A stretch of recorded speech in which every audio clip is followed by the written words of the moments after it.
The question also arises, why celebrate in November? Time carries a lot of meaning.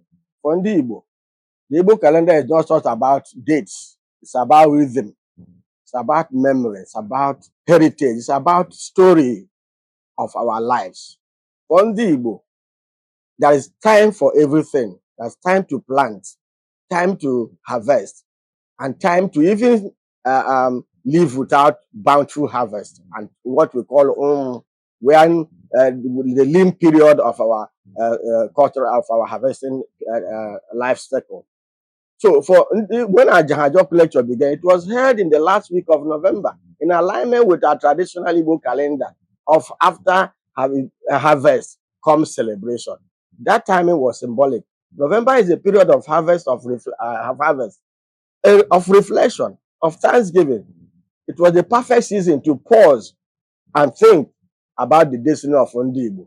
Over the years, we have had to celebrate Ahiajoku in Scatterto. Some governments have come and gone without celebrating Ahiajoku.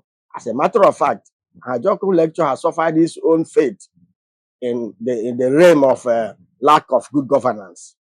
There came a time when some governments decided that everything about Ahiajoku was fetish and therefore should be done away with. These were the dark days of Igbo culture.